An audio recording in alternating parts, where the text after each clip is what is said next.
Courage Fiber Wrestling. With the first pick in the 2024 PBA draft, Converge Fiber Wrestling select Justin Balthazar. Justin Balthazar is the first overall pick of the PBA draft season 49.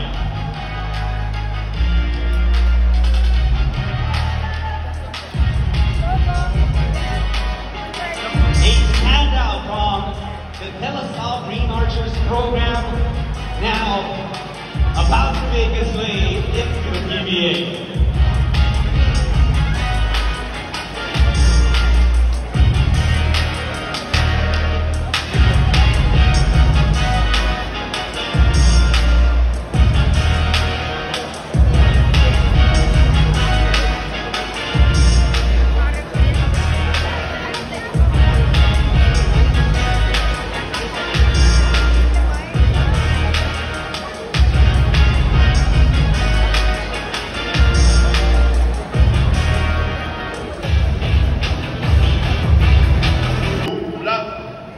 Blackwater Boxing selects Cedric Fairfield.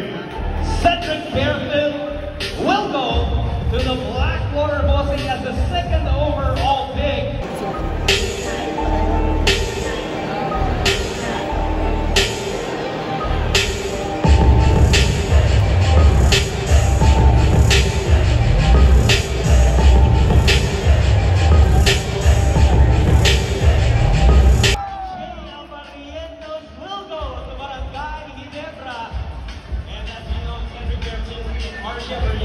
Representing the country in the Jones Cup right now, but RJ will be represented by another Abarientos, the Flying A, will be representing his nephew RJ.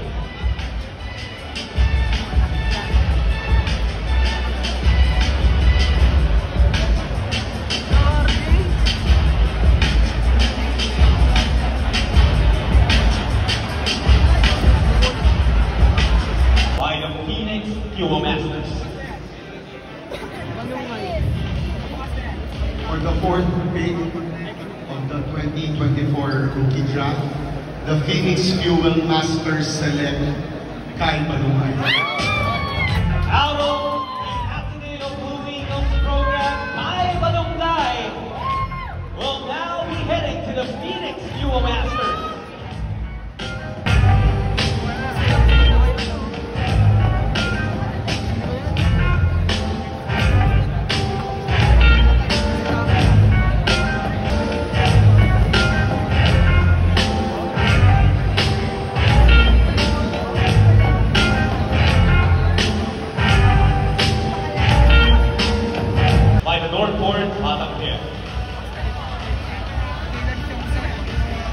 Northport Batam PF select Dave Ildefonso.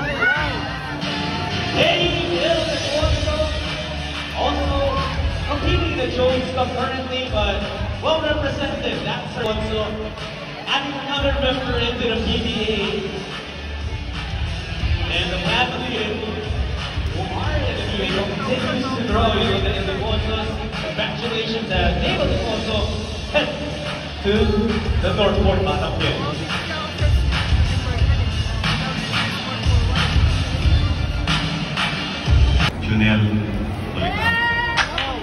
The MVP of the recent draft combine now will be wearing a uniform, a jersey from the NLEX Road Warriors, Jodel Policarpio, the 6th overall pick of this draft.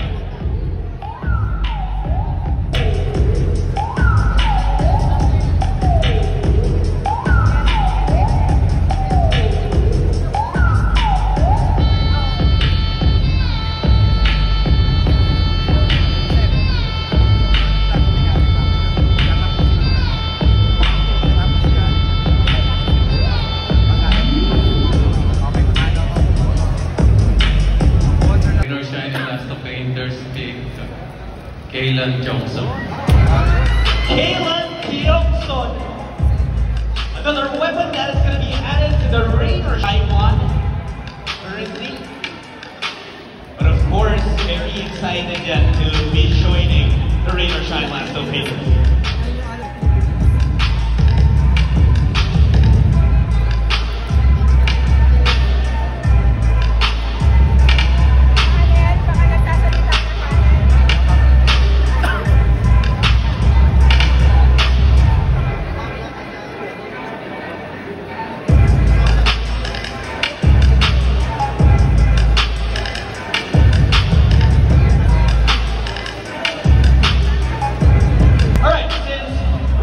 Will also be making the 8th overall pick. They are going to be announcing this on stage.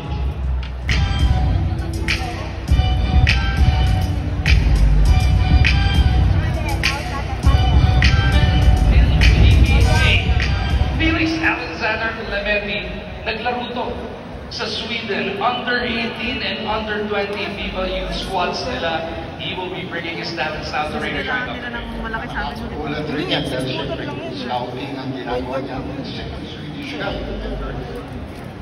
This guy was playing with Dalawang beses na una yung So definitely. The 9th pick, Magnolia Chicken Teclados Hot Shots select Jerome Lastimosa. Magnolia Chicken Teclados Hot Shots out of Adams University, and has also represented our drum tree, our flag, as a member of Gilas Pilipinas.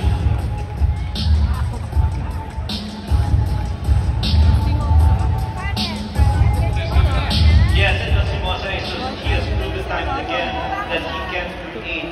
He had a lot of good games when he was playing for the Adamson University under Coach Nash Rosella, and now he's going to bring his game to the PBA. He can definitely set the table.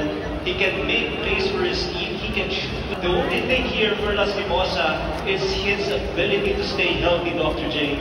But maganda naman ang development niya after nursing an injury, and his stint with Gilas Pilipinas propelled him to greater heights. Kaya alam ni Coach Chief Victorero na kailangan niya itong si Lastimosa lalo na para makasabay sa younger guards ngayon dito sa ating league.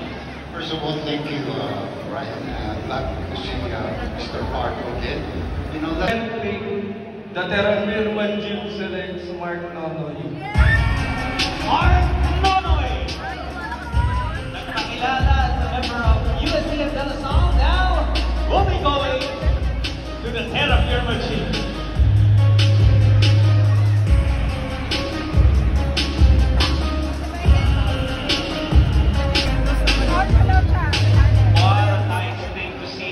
Mark Nonoy was drafted in the first round. He knows exactly what he can do. He does a lot of things on a positive note, even in the defensive end, and also can shoot with left wide open from the three-point area. But what you like about this guy is his positivism. I was told when he was playing for La Salle, he actually sacrificed some of his minutes in order for Coach Tobix Robinson to have an easier time beating his players. And that speaks volumes to the kind of sacrifices that this guy has done. And he is just a CJ Cancino.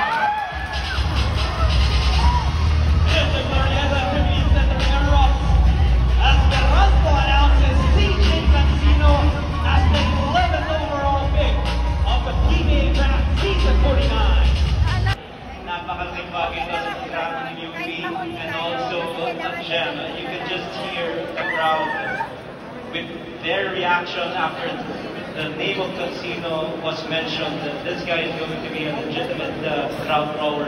And you know that Meralco Gods, they need a guy like Cancino who can shoot from the perimeter and also can defend and also can do a lot of positive things inside. He is a born leader. He is going to come in and help out in the entire team, meaning high character players. Meron itong Meralco Gods at nadagdagan pa ng isang CJ Cancino. Napakalaking bagay para sa pagpunta ng Meralco. UP fights! But he is a very popular player. Remember the championship, he was injured and came back in the finals to make some big baskets for them eventually. Last week of the first round, San Miguel Beerman picks Evan Nava. Evan Nava out of Ontario, Canada.